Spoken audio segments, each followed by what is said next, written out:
The exchange. The pop superstar adjusted my earpiece, and then, on instinct, kissed my hair. We both froze. Because this was a reality show about divorce. And we were from different couples. After divorced Ashton, everyone thought I would be the one clinging to him. He had announced our marriage at the peak of his fame. After successfully transitioning his career and finally winning awards, my name would always come up. How did she get so lucky? They'd say. She doesn't deserve him. I was the one who asked for the divorce. But he had been waiting for it for a long time. While he was on set with his co-star, an actress named Vera, wearing his clothes, using his phone case, playing the part of a set couple. I was still at home, flipping through a calendar, waiting for him to come back, only to have my calls rejected again and again with the excuse of being busy. Until one day, I ran into Vera in first class. She greeted me with a warm, beaming smile. "Did you know," she whispered in my ear, "I paid for this flight with his card." She was doing it on purpose, trying to force me to divorce him. I gave her what she wanted.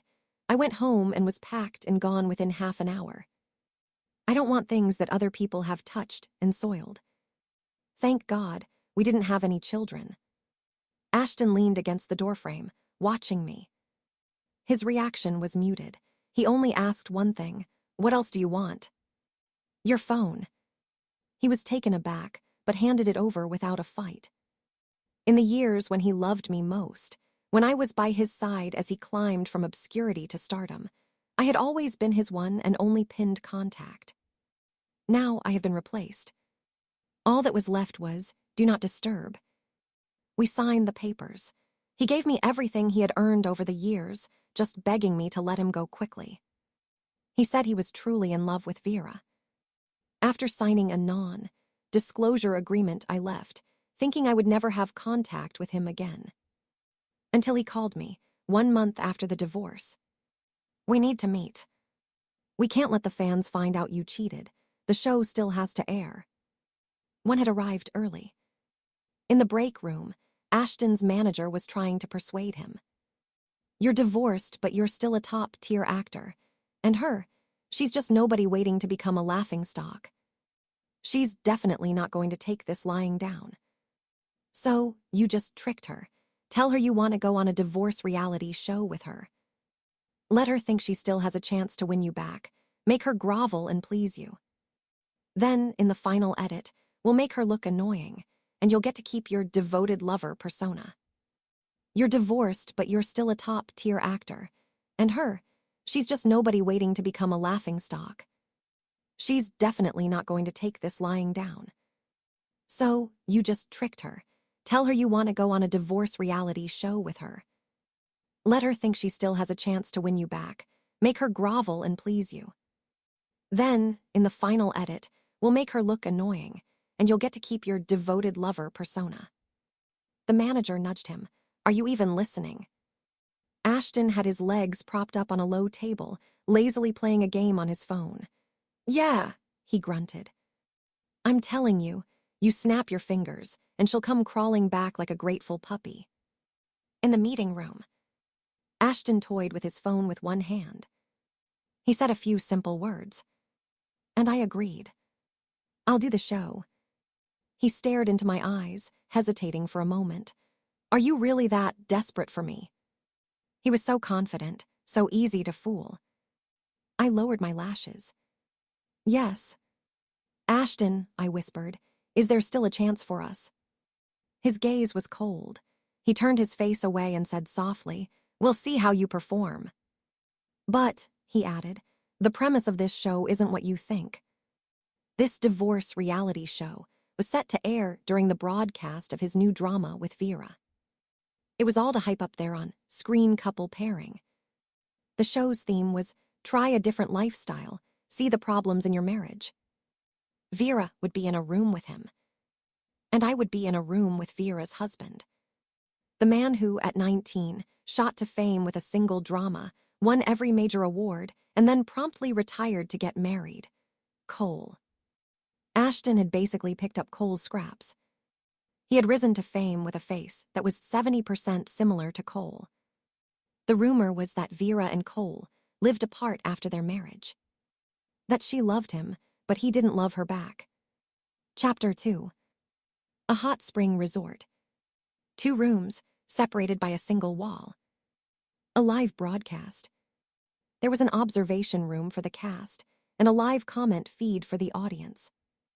OMG, Ashton and Vera are on a divorce show in the same room. They're playing with fire. They have insane chemistry.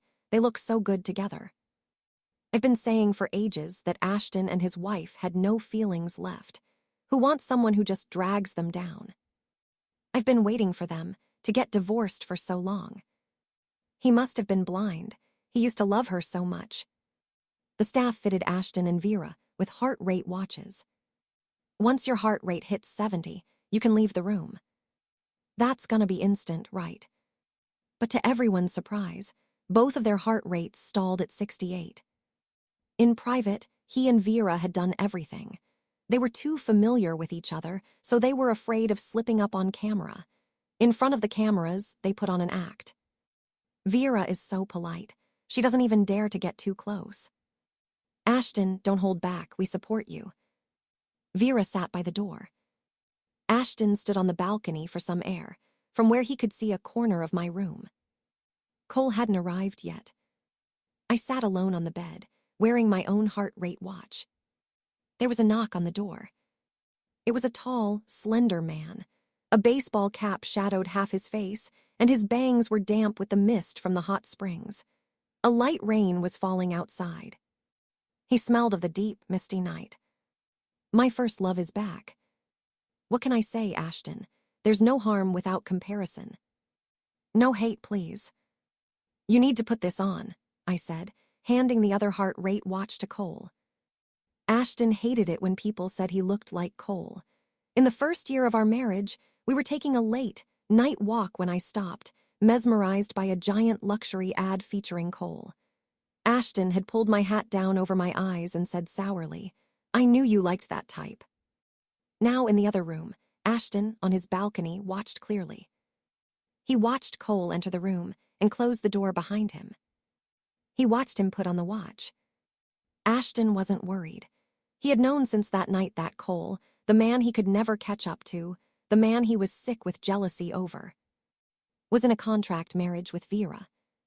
Cole didn't even like Vera. So, of course, he wouldn't be interested in an ordinary, divorced woman like me, someone Ashton himself had cast aside. Ashton scoffed, unconcerned. But he watched my every reaction, missing nothing. Hello, Chloe, I said, my heart rate steady at 50, extending my hand to Cole. I'm Chloe Taylor. Cole, he said, taking my hand. A few seconds later, the watch emitted a shrill, piercing beep. Cole's heart rate had skyrocketed. But he himself was calmer than anyone. The watch is broken, he said. Oh, I replied. Chapter 3. After changing the watch, it worked normally. Ashton and Vera played a few chemistry games, and their heart rates surpassed 70, allowing them to leave the room early. As for me and Cole, his heart rate remained stubbornly at 25. Pathetically low. If it never goes up, I asked a staff member, do we have to spend the night in the room? Cole overheard. He stood tall, shoulders broad in a thin black hoodie, his gaze distant and empty. The staff member replied, it counts as a failed mission. You can come out in an hour. Cole and I were the last to leave. What a failure. They have absolutely zero chemistry. Get them out of here. Can we please not look at her? I just want to see Vera and Ashton. The comments were brutal, right up until the live stream ended. The post-interview rooms were crowded with cameras, lights, and people. Ashton stood in a corner, watching Vera's interview, his gaze inadvertently sweeping over to me. Excited, he asked out of the blue. Was there a moment when you thought Cole might actually be interested in you? I ignored him and tried to walk away, but he blocked my path. What am I going to do, Chloe? He said, hands in his pockets, tilting his head to look at me. I'm starting to think divorcing you was the best decision I ever made." Someone passed by. Ashton straightened up, instantly transforming back into that gentle, soulful, yet heartbroken man. As if I were the one who had hurt him the most. After her interview, Vera walked over to me, under the watchful eyes of everyone, and took my hand. "Chloe," she said, an old red string tied around her wrist. "You should cherish Ashton. He really loves you." That red string. I had seen it before. Last year, on our wedding anniversary, Ashton had a minor car accident after being followed by obsessive fans. He was fine. I took him to a temple to pray for his safety.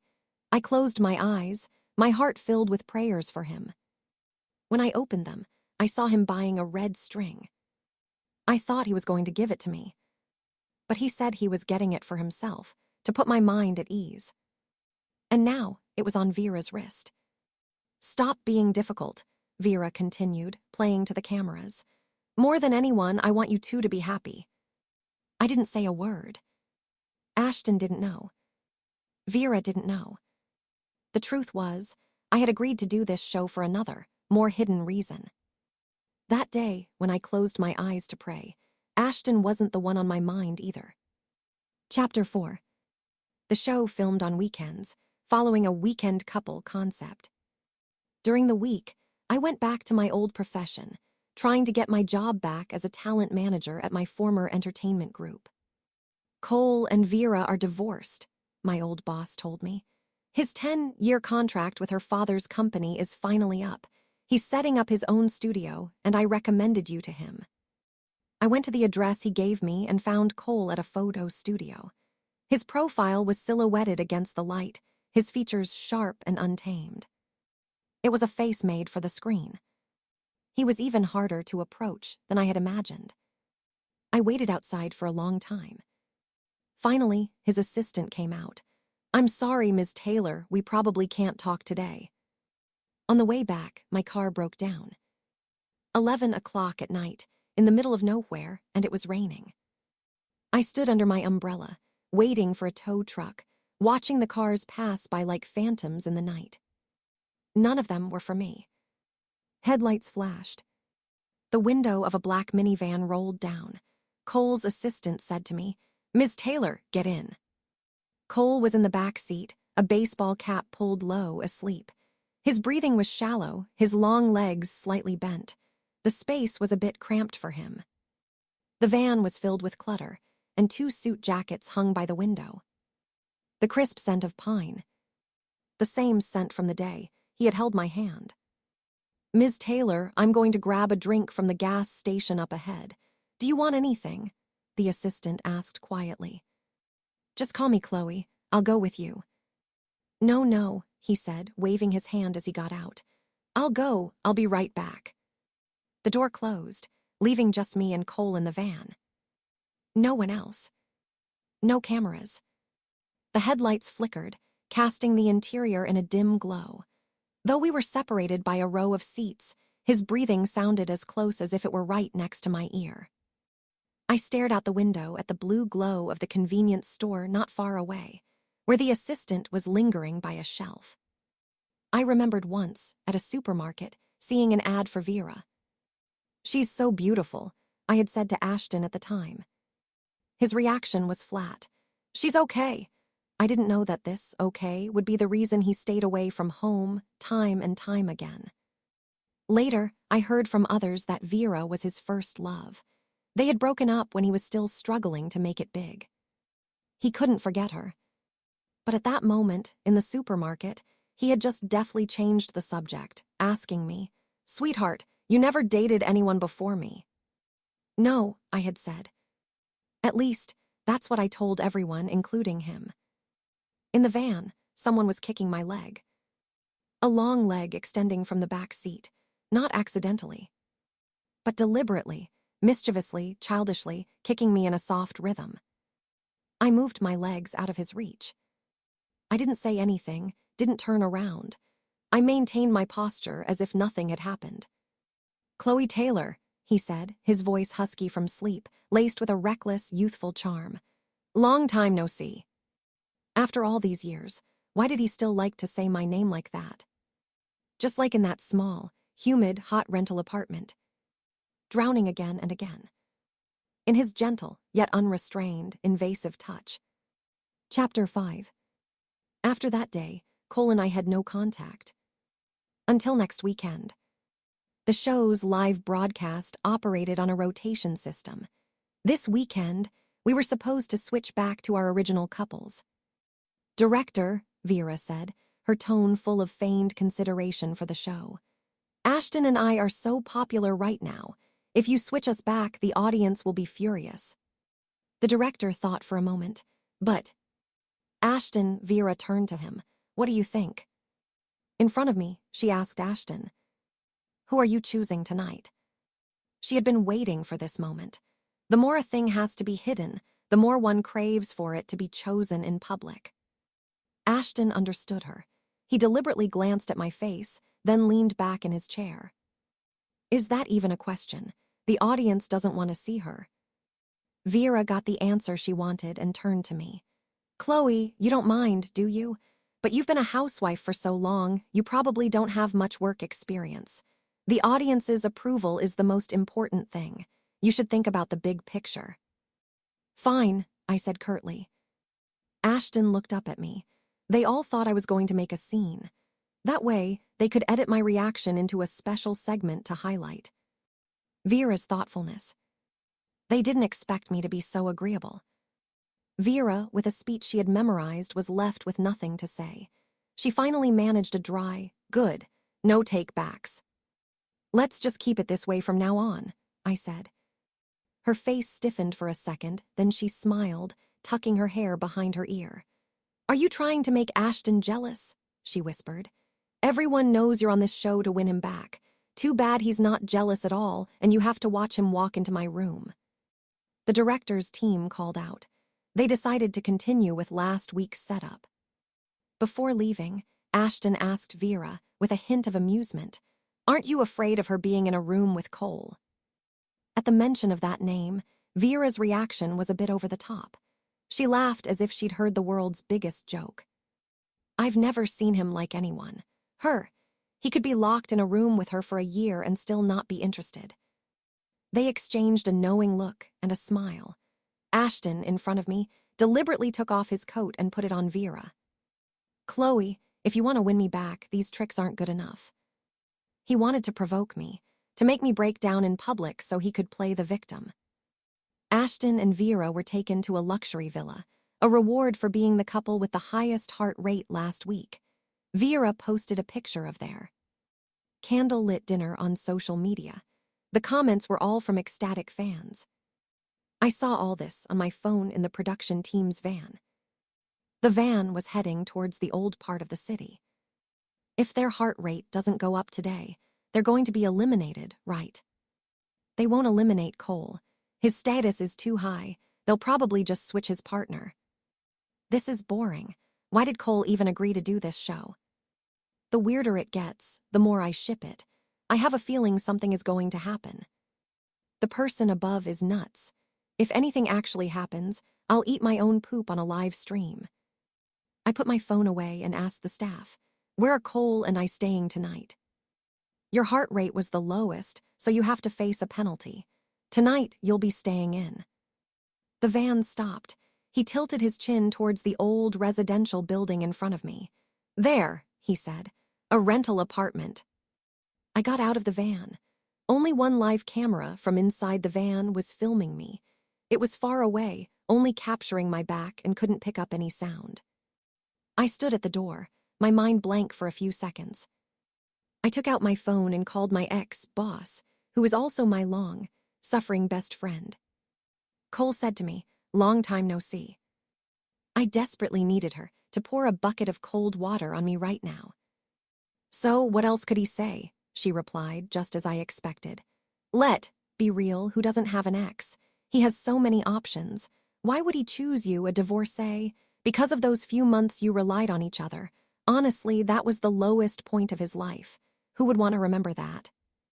She was right. I hung up and opened the door. Cole was on a stepladder, fixing the light on the ceiling. As he raised his arm, the muscles rippled smoothly. Just like before. Except back then, he had a bandage wrapped around his waist from a wire, work accident. The old-fashioned tungsten light in his hand flickered on and off. It was all too familiar. So familiar that I stood at the door, unable to step inside. "Dinner," he said, seeing me. A simple word, no extra emotion. It made my own unease seem out of place. I was the one overthinking. For him, this show was probably just a safe way to publicize his divorce. Outside, it was snowing. He was tall, with strong features, leaning over the counter preparing a hot pot. He exuded a sense of domesticity. I took a picture of his back and posted it on social media, completing my task for the show. After we ate, he didn't even let me do the dishes. He washed his hands efficiently and then, strangely, started making the bed for me. There was only one bed. He said he would sleep on the floor. "Your waist injury," I asked. "Do you need to change the bandage?" "I can do it myself," he said. When I came out of the bathroom after my shower, a thin blanket was already spread out on the floor. He was rummaging through his suitcase for a long bandage. I instinctively looked away and took out my phone. Ashton sent me a voice message. My hands were wet, and I accidentally played it on speaker. He had seen my post. "You can handle a hot pot? Last time at home, you said you wanted that cake from the bakery. I got it for you on my way." I had said I wanted that cake on my birthday last year. He never bought it for me. After all this time, he was only buying it now to maintain his devoted persona for the show. I stared at my phone. The light above was blocked by Cole's shadow. "Can you help me?" he asked, holding the roll of bandage. Didn't he just say he could do it himself? Changing the dressing, wrapping the bandage. My arms weren't long enough, so I had to loosely encircle him with both hands. This rental apartment in the north. The heating was inadequate. The snowy, rainy air seeped in through the cracks of the old building. It was so cold. Yet we maintained our distance. My fingertips could only touch the bandage. His face had to be turned away, looking elsewhere. Unlike that year, in the southern rental apartment. Muggy and sunless. It was so hot. Yet again and again, as if there were no tomorrow, we possessed each other with abandon. Click. The tungsten light flickered on. We were standing under it. In that year of poverty and hopelessness, we couldn't even afford to replace a light bulb. We used it until it couldn't be used anymore. That old tungsten light, repaired again and again, would always flicker in the middle of the night. Back then, an 18-year, old Cole had told me, "Every time it flickers, it means I'm thinking of you." Tonight, in an age where we lacked for nothing, the tungsten light flickered countless times. I looked up at Cole. "You didn't fix it properly."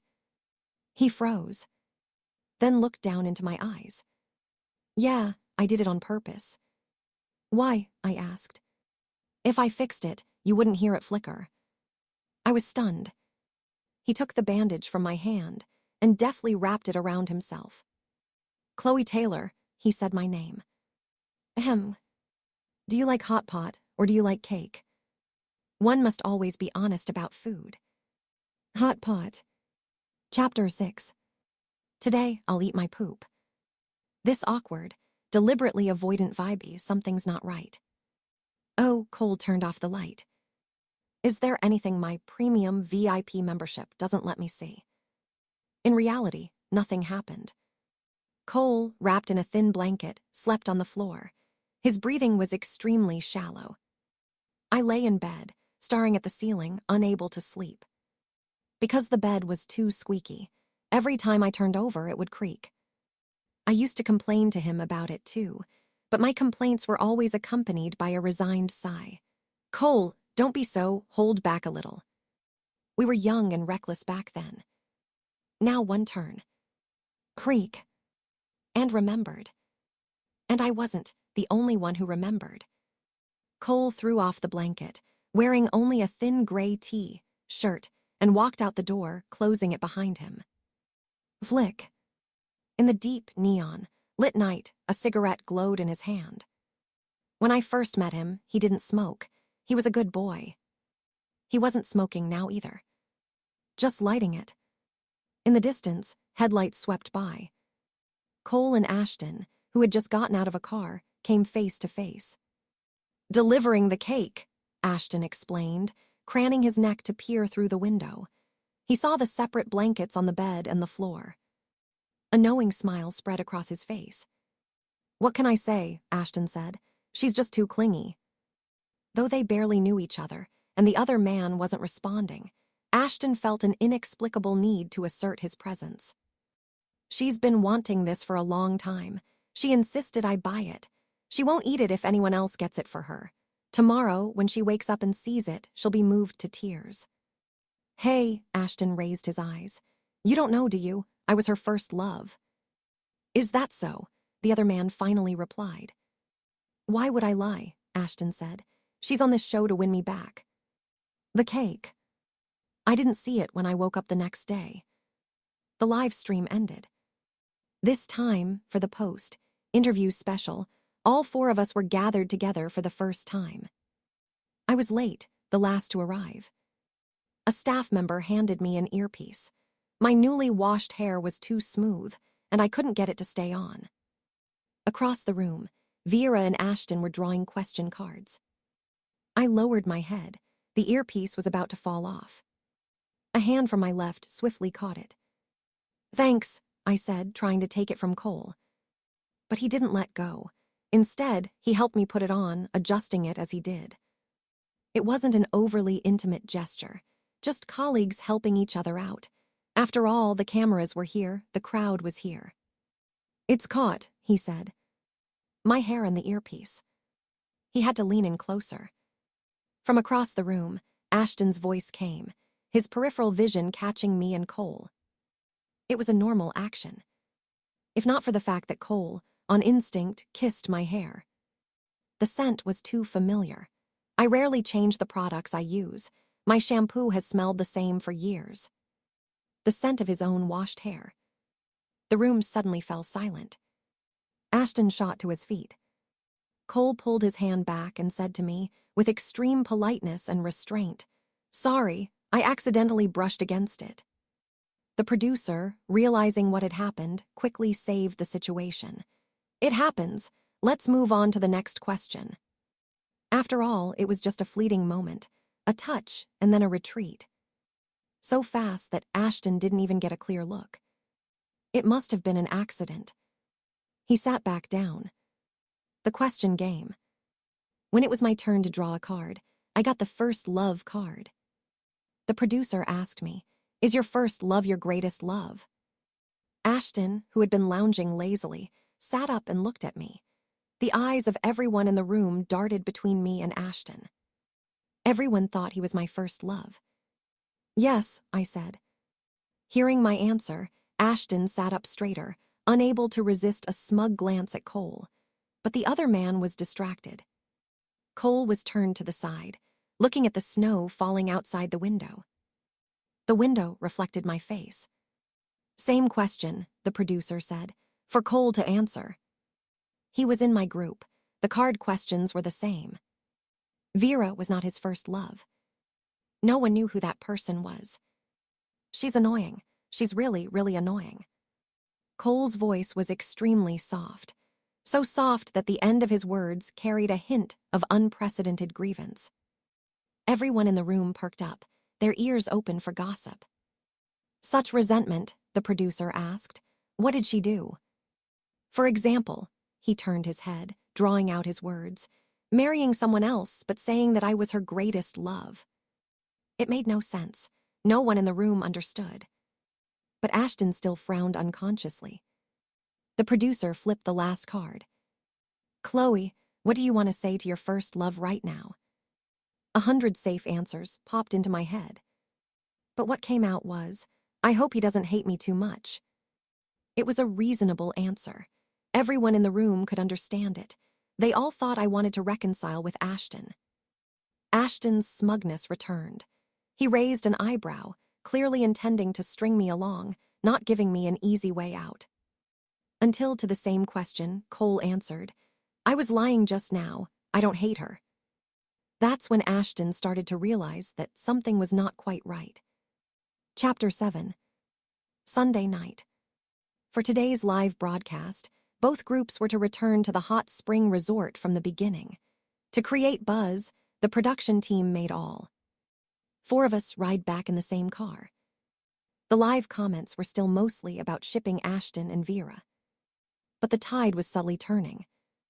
If you think about it, unless you're as blind as her husband Ashton, you'll join our side. She's dancing right in front of the real deal, and her husband is just sitting there happily counting his money. It's probably just a coincidence.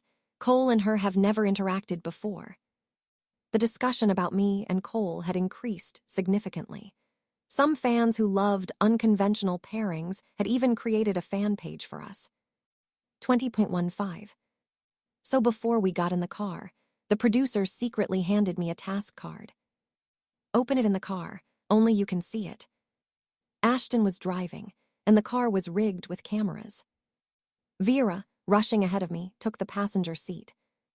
Hey, she said with a look of pure innocence, deliberately turning to gauge my reaction. It doesn't have your name on it. You're not going to be that petty, are you? Ashton enjoyed seeing her put me in a difficult position. He was about to watch me get flustered and then step in as the impartial judge, offering me a small consolation prize. But he didn't expect me to completely ignore her and get into the back seat. At a red light, the 2 in front, in unison, glanced at the back seat through the rearview mirror. Ashton looked at me. Vera looked at Cole. And Cole and I sat at opposite ends of the seat, maintaining the maximum possible distance. Chloe, Vera said, showing me the ring on her hand. Ashton had given it to her last night. It was the same style as my wedding ring. Don't get the wrong idea, she said to the camera. This represents our characters' relationship in the show. I'm just showing you so you do. Overthink it. But you probably don't understand the love Ashton and I have for our roles, right? After all, out of the 4 of us, you're the only one who's not an actor with no real career ambitions. She chattered on, trying to see a hint of jealousy or resentment on my face. She was speaking to me, but also to Cole. Unfortunately, Cole had a habit of falling asleep the moment he got in a car. And I was looking down at the small task card, my mind a complete blank. It read, hold hands with Cole without the other couple noticing. The highway was wide and clear on this sunny morning. The tropical plants on either side stretched out like a green sea. The bright, gentle winter. Sun filled half the car. Everything was in broad daylight. Entering a tunnel ahead, the GPS announced. Finally, a chance. I glanced to my side. Cole's eyes were closed, his long, distinct fingers hanging loosely in the air. Just do it. He probably won't notice. Darkness enveloped us, with only the tunnel lights flashing by. I summoned my courage. I reached out to touch. The person who was supposed to be sleeping coughed, and his hand moved. Did he notice? My heart hammered in my chest. I wanted to pull my hand back, but was afraid it would be too obvious. I could only place it on the leather seat between us. Chloe, Vera was still talking. Don't you think the person who gets cheated on in a marriage has a problem too? If she can't keep her lover, she can't blame others for snatching him away. The tunnel was short, so short that I didn't have time to pull my hand back before the car was in daylight again. I turned my head and withdrew my hand. But in that instant, it was caught. Warm and clean. I instinctively tried to pull away, but he followed my movement. Our fingers intertwined. An old love song played on the car radio, its cheerful tune telling the story of a woman who, upon discovering she's been cheated on, leaves home. At the crack of dawn, while her husband sleeps, waiting for him to wake up and find her gone. The same line, repeated over and over. He's about to find out, isn't he? 5 seconds before the song ended, Ashton, annoyed that I wasn't responding to Vera, said to me through the rearview mirror, "That's why some People deserve to be betrayed. He was so focused on my expression that he completely missed the two hands tightly clasped on the leather seat in the back. I had forgotten. Cole was a possessive madman. Holding hands in the dark was not an option. It had to be in the light of day. Chapter 8. The third weekend's live broadcast was an outdoor shoot. A city adjacent to the hot spring resort with a long winter coastline. I just found out today, the producer said on the bus, going through the schedule, that Cole and Chloe grew up in the same place. This week's theme was to revisit the city where Cole had gone to school. Before this, no one had thought we had any connection. Ashton, in the front row, frowned, his gaze shifting to me at the other end of the bus. "No," Cole said, "I was just a transfer student." It was a well-known fact in the industry that Cole had a difficult childhood, an abusive stepfather, a gambling mother. It had once been a point of attack for his detractors. "I had no idea your life was like that," Ashton said, his tone dripping with condescending superiority. "Seriously, what do you have to be so arrogant about?" The tension in the air was thick. Ashton had disliked him for a long time. He had always believed that Cole's awards were due to his meeting Vera's father at 19. The godfather of the entertainment industry. He had almost completely changed the trajectory of Cole's life. Now, with his divorce from Vera and his contract terminated, Cole was a man with no resources. And all those resources would soon belong to Ashton. No one in the van dared to speak.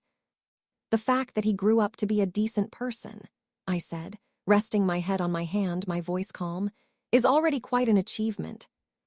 The fact that he grew up to be a deadbeat. We all start from different places. What's the point of comparing?" We got off the bus and explored the city streets.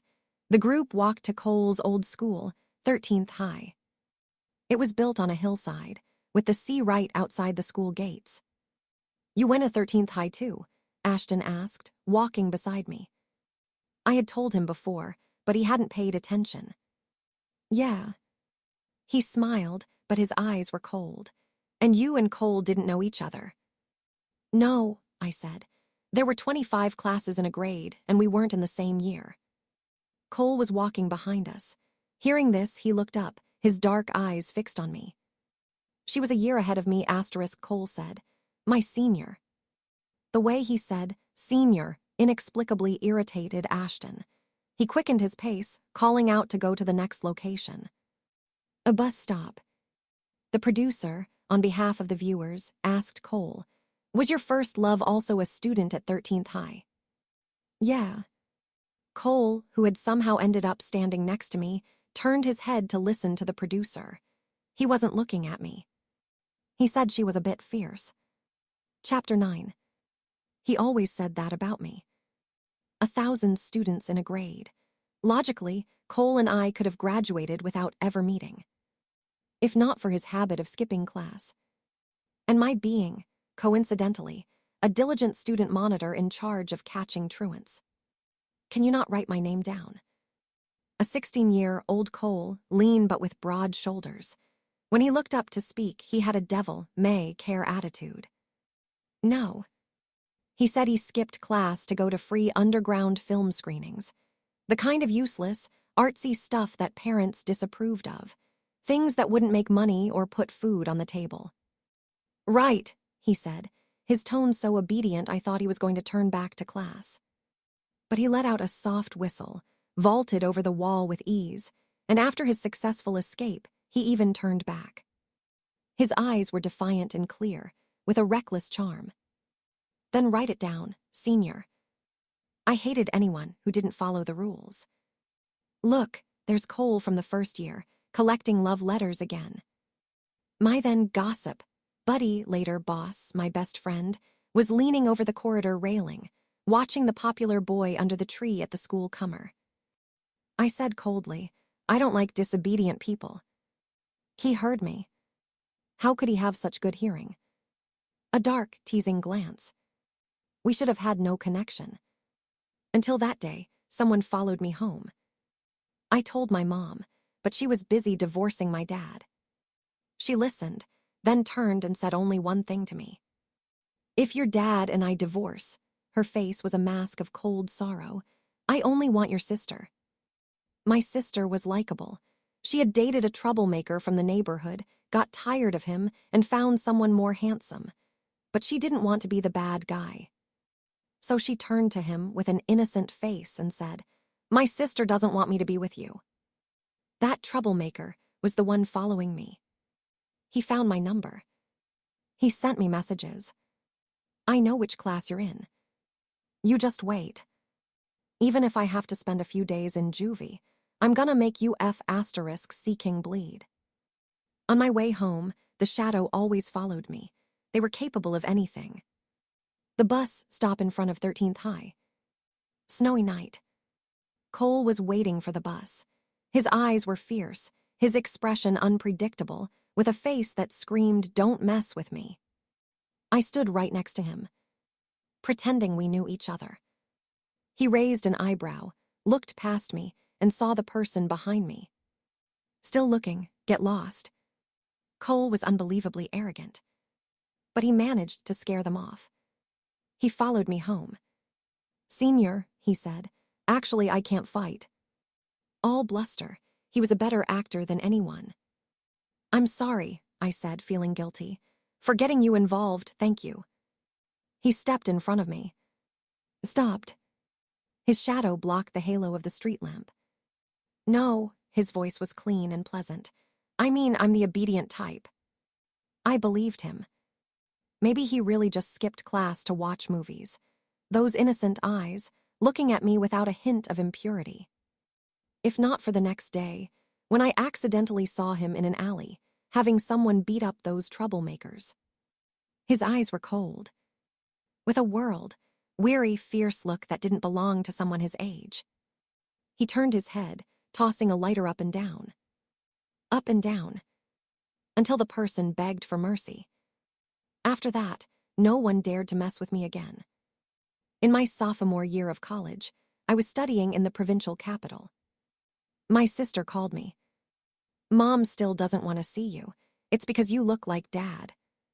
"What do you want?" I asked. She giggled.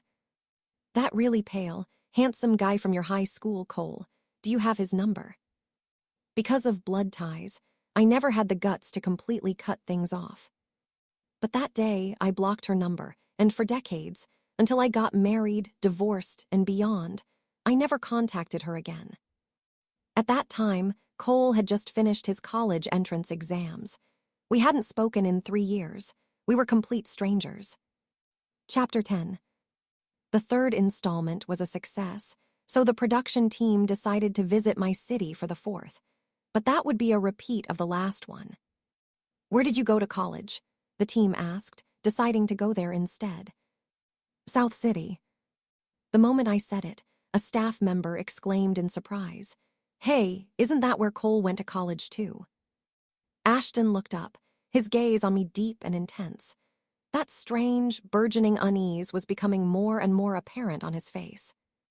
Before the fourth live broadcast, the finale of Ashton and Vera's new drama aired. According to his manager's original plan, by this promotional point, social media should have been flooded with negative comments about me. But the reality was the opposite. Due to my detached demeanor and the show's explosive premise, the unconventional pairing of me and Cole was on the verge of overtaking them. Even though Chloe and Cole act like strangers in public, I feel like there's more to it behind the scenes. I was thinking the same thing. The vibe in the car during the second episode was weird. "I'm sick. I have a disease where I feel happy every time Ashton is unhappy." Ashton's manager bought a trending topic. "Chloe's toxic." Chloe held Ashton back 4 years. Various hashtags with my name trended several times. A small account posted on social media. "They are actually divorced." It got over 1,000 likes in an hour. In the comments, she liked every post supporting Ashton and Vera. Half an hour later, she posted a picture of me. In the photo, I was in my pajamas, my face sallow, my hair a mess. She captioned it, "No wonder he doesn't want you." This photo was taken by Ashton when he was at home with a bad cold. I was having cramps but was making him porridge. He was a picky eater and would only eat what I cooked when he was sick. One more, he had insisted, even though I didn't want my picture taken. He said he wanted to document how good his wife was to him. Later, when I was going through his phone for evidence for the divorce, I found out. That day, that photo. He had immediately sent it to Vera. She's so ugly. I can't stand it anymore. The comments under the post with the photo didn't go as the account owner had expected. Some rational netizens started to criticize her. Is doxing fun? This photo is too private. I have reasonable suspicion about your identity. Who doesn't look like this at home? The account owner frantically deleted comments and, seeing the tide turn against her, had no choice but to delete the photo. Did you create a burner account to bash Vera? The night before the live broadcast, Ashton called me. He sent me a screenshot. I recognized the ID. It was one of his dedicated fans who was now criticizing him and Vera. Ashton's career was at a critical point. From the outside, it looked like he was still married, yet he was participating in this explosive show to promote his pairing with Vera. It was outrageous. People thought I had possessed him. Although he gained some couple fans, his more loyal solo fans were leaving in droves. But who would have thought that he had no choice? That he was doing this show to whitewash his own cheating and throw the blame on me? That's a fan who used to support you a lot. Have you forgotten? He paused. It was you. Of course not, I said, finding it laughable. I was about to hang up when he added another sentence. No matter what, Vera is crying. She's upset and you're not blameless. His tone was impatient. Chloe, you have to apologize. Ashton, are you angry because Vera is upset or because your fans are leaving? He was hit where it hurt. His tone became suppressed. Are you actually falling for it? Do you believe what those netizens are saying about you and Cole? Why don't you go and like Cole then? He sneered, his attitude condescending. Stop liking me, it's exhausting. In the past, at this point in an argument, I would have backed down. But now I blurted out, okay. I knew you wouldn't agree. Why are you so spineless, he said, the words flowing out of habit. He stopped mid-sentence, realizing his mistake. What did you say? He heard me clearly. I didn't repeat myself. I hung up. During the weekend live stream, Ashton's manager was waiting for me to have a breakdown. But it was Ashton who messed up. He was blown, drying Vera's hair. His arm got tired, and he handed the blow dryer to her. That was fine. But there was a small problem. The moment he handed it back, he called out, Chloe, hold this. The words were out before he realized his mistake. He didn't even notice until he saw the frozen expression on Vera's face. That night, Cole didn't join the live broadcast. The film he had made upon his return last year had been nominated for a top international award. He was flying out tonight. I wandered alone in this city that was once so familiar. When I got back to the hotel, I saw Ashton standing by the door, waiting for me. Shouldn't he be having dinner with Vera? The production team said Ashton had requested to switch back to the original couple pairings. That was the original plan anyway, the producer told me, just for tonight. The hotel suite. I checked the locations of all the cameras. Ashton closed the door behind him. His expression was calm, almost chillingly so. On the glass coffee table was a spread of food. Eat, he said. I made it myself. In all our years of marriage, he had never done this. Seeing that I wasn't moving, he smiled. What's wrong? You seem to be eating just fine with him. I was frank. Looking at your face, I have no appetite. His pupils contracted. For a few seconds, he suppressed his emotions, then finally forced a smile. Just because I spent 2 weeks with Vera, you're giving up. Chloe, it's for work. You can't be jealous every time, can you? Ashton was partly acting for the cameras, and partly used to the idea that a little bit of kindness from him would have me crawling back. But I wasn't that person anymore. When I moved my things to the other room, his face was ashen. He sat alone at the dining table, watching the food grow cold. I never came out of my room. He let out a self-deprecating laugh. Then he called room service and had the entire spread of food thrown away. Every staff member had a key to the suite. That night, I didn't sleep well, especially when in my sleep I was kissed. On my forehead. Light yet real, with the chill of a hurried journey on an early winter night. The next day, after the live stream ended at breakfast, Ashton was in a good mood. After last night's performance, the comments about him had improved significantly. I feel so bad for my Ashton. Why is Chloe being like this? This show is the couple version of a rebound dating show. If you can't accept it, why come on? Vera, baby, come and save him. Are the three people above crazy? Ashton called Vera by the wrong name, disgusted the couple's fans, and is still trying to play the devoted lover. Is it that hard to talk about love after getting a divorce? Rumor has it they're already divorced. His manager told him the initial hype was enough. They could probably announce our divorce in the next episode. He would parade me around, play the part of a spurned, devoted man, and then, in the final episode, Vera would heal him with some sweet moments. They would both be perfectly whitewashed. This episode is crucial. No matter what happens, his manager warned him, you can't lose your temper. He sipped his coffee, his eyes on me. He was confident, unconcerned. What could possibly happen? After hanging up, he knew I had heard everything, but he was sure that even if I knew, I couldn't do anything about it.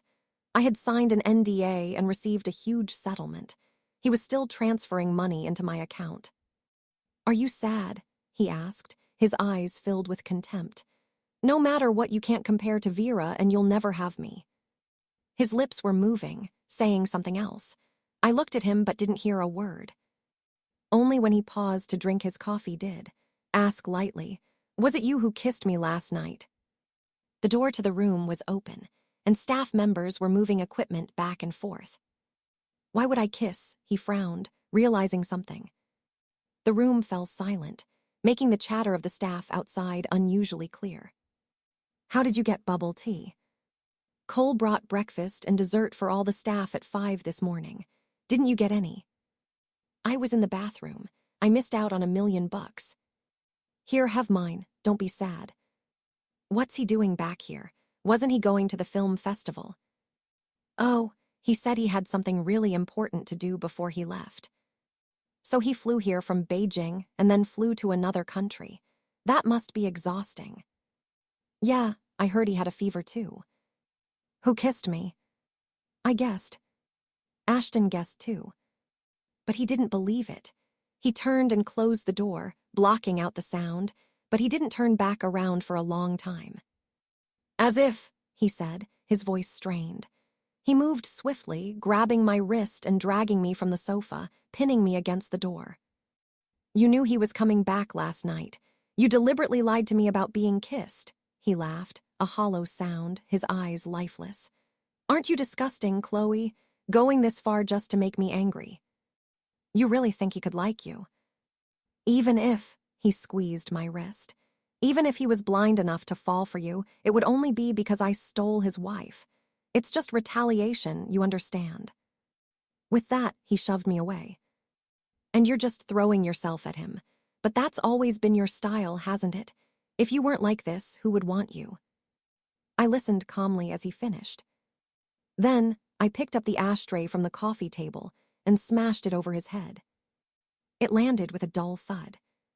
He was stunned. Blood trickled down from his forehead into his eyes. He stared at me, dumbfounded. How could you? Outside, the producer was knocking on the door. Ashton, we found something. He frantically grabbed a tissue to wipe his forehead. One moment. Ignoring the pain, he stuffed the blood-soaked tissue into the trash can. He opened the door. The producer was shocked, asking him what happened. Nothing, I bumped into something. He asked the producer what he was holding. Only then did the producer see me inside the room, calmly picking up the ashtray and placing it back on the coffee table, not wanting to cause any unnecessary trouble for the staff. The producer stammered. Ashton, his head throbbing and already irritable, snatched the paper from his hand.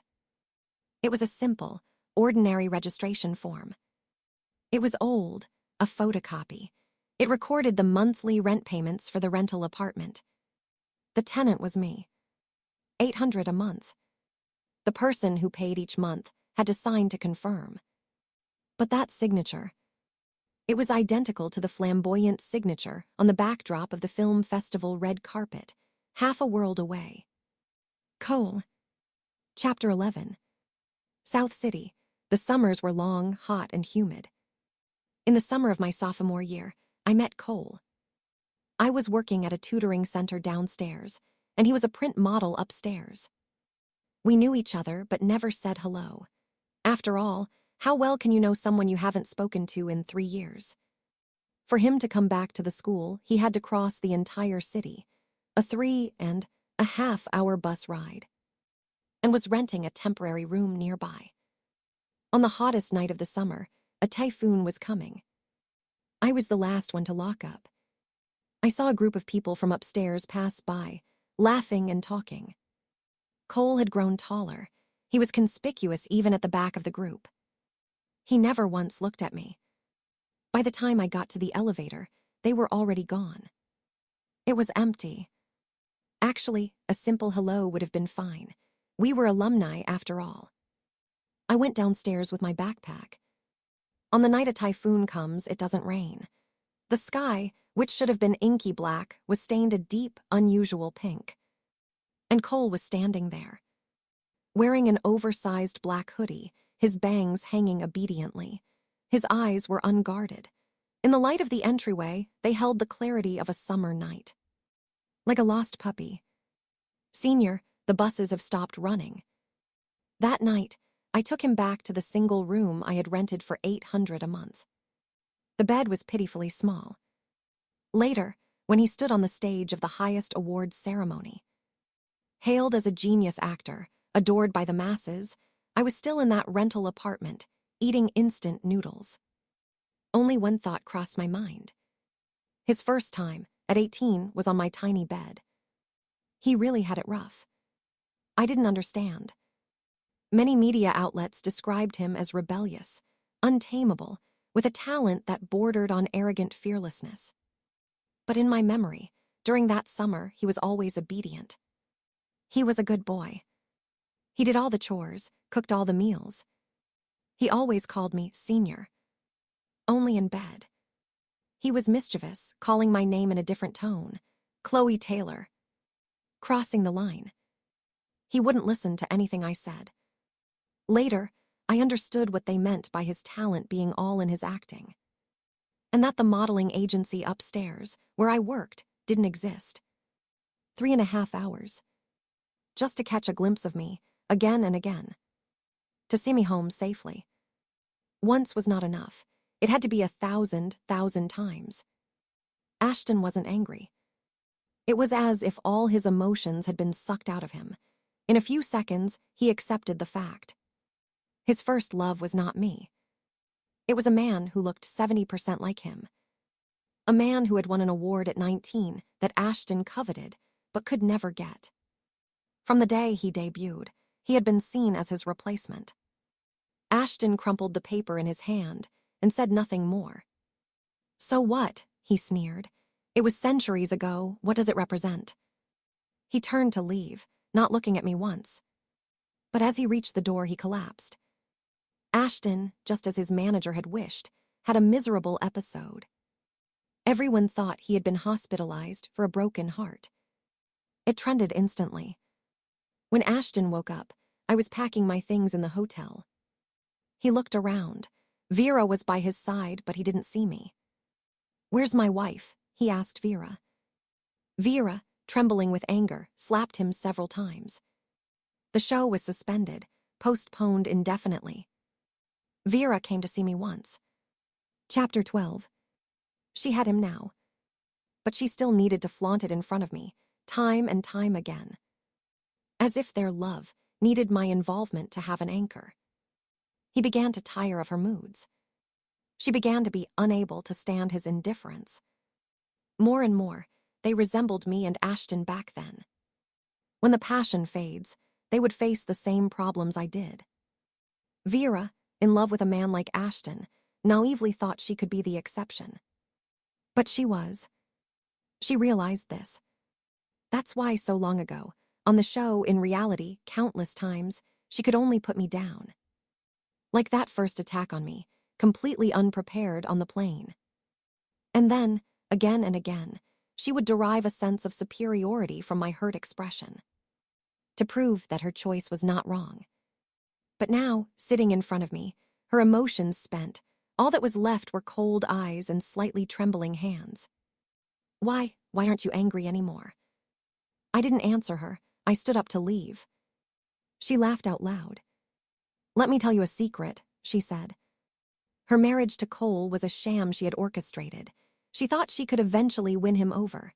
After all, her family had done so much for him, if not for her father, who had pulled him out of that 800 a month rental, he would still be dregs at the bottom of society.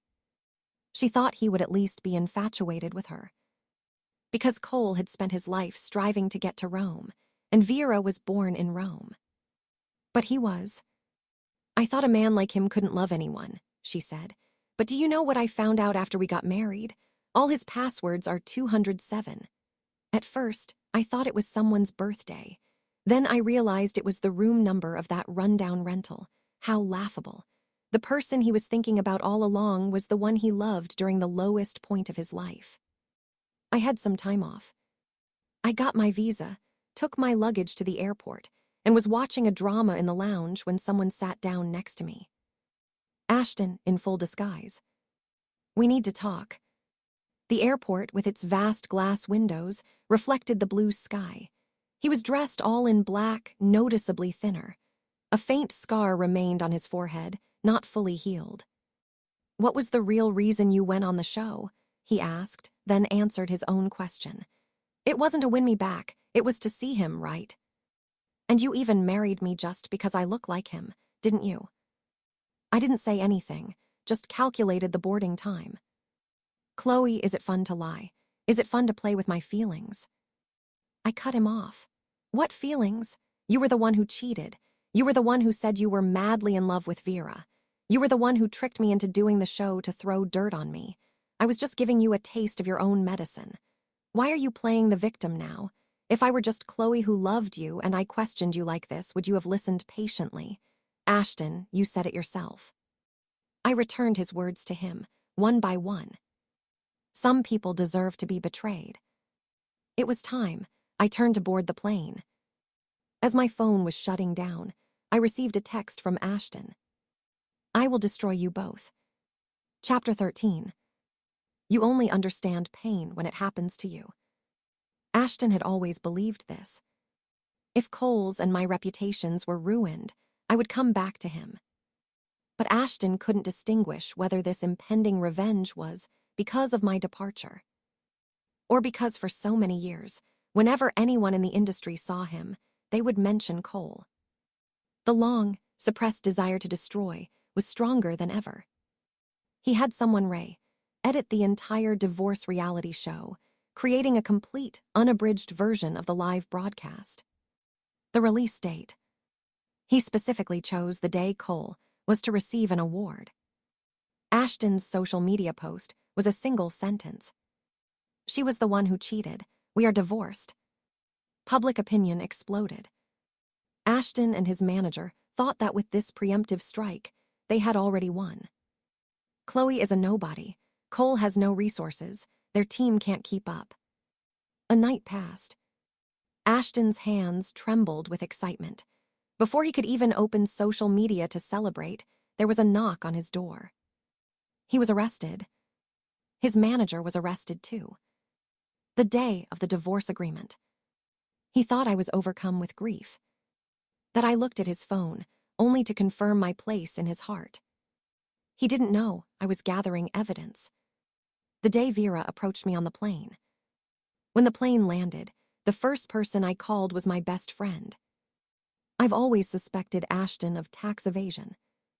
My friend taught me how to gather evidence and how to report it. Later, she gave me another piece of advice. Gathering evidence is a long process. You'd better play the part well. Didn't he want you to participate in that ridiculous show? Go and play along with him. Lower his guard. I went. My intention was revenge.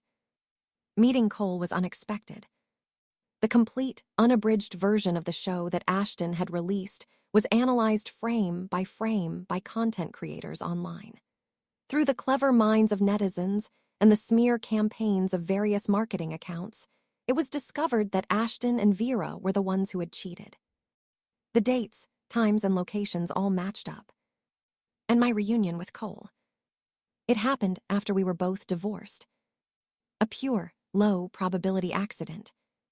The day my plane landed abroad, I used the work pass Cole's assistant had given me to sneak backstage. The celebration party had already begun. A French director in high spirits asked Cole, "Dare to make a bet." The music was deafening. He covered his ears and asked, "Bet on what?" The director said something to him in French. "I bet," he said. He lost the bet and had to accept the punishment. His friends surrounded him, flicking his forehead.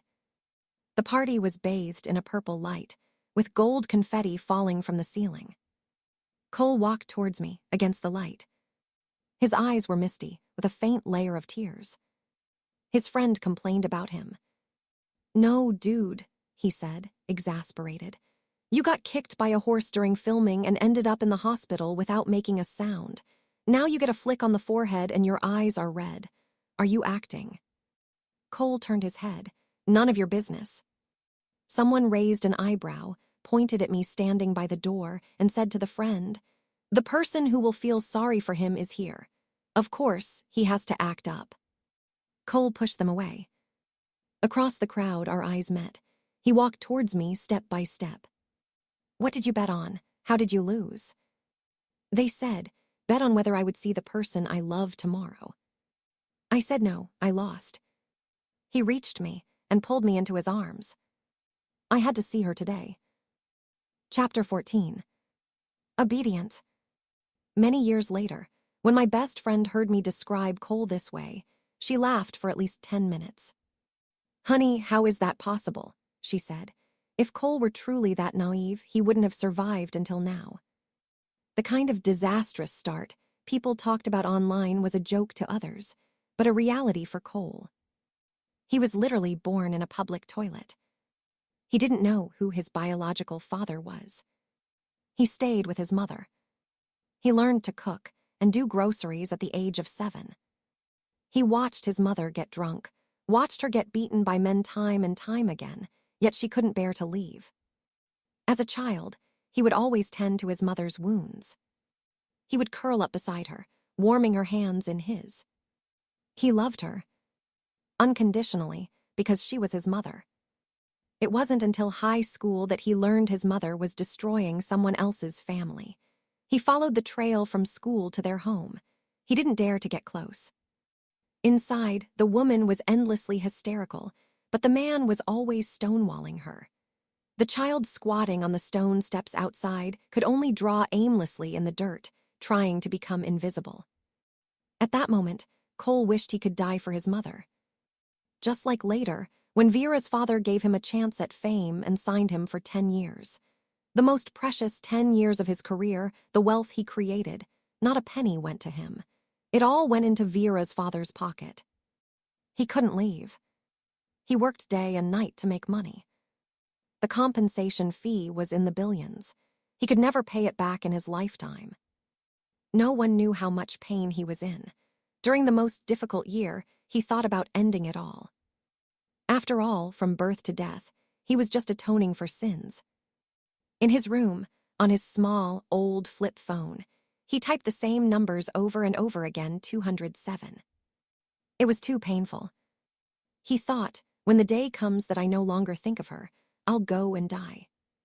But that day never came. Every moment, he was thinking of her. That year, the news of Vera pursuing him was all over the trending topics. I thought he would never come back for me. On a whim, I agreed to Ashton. After all, I needed money and resources. I didn't want to be alone, left in that 800-month rental. And Cole, a year later, also saw the news of my announced marriage on the trending topics. At that time, Vera's father was seriously ill. The man who had given him both grace and pain after being tormented by illness finally agreed to let Cole go. As long as you marry Vera. Help Vera get the shares, and you can get a divorce. I'll let you go. He agreed. He got married, got divorced, and at the end, Vera wanted him to go on a reality show. He saw my name. That night, he went out in the rain. The hot spring resort. A long-awaited reunion.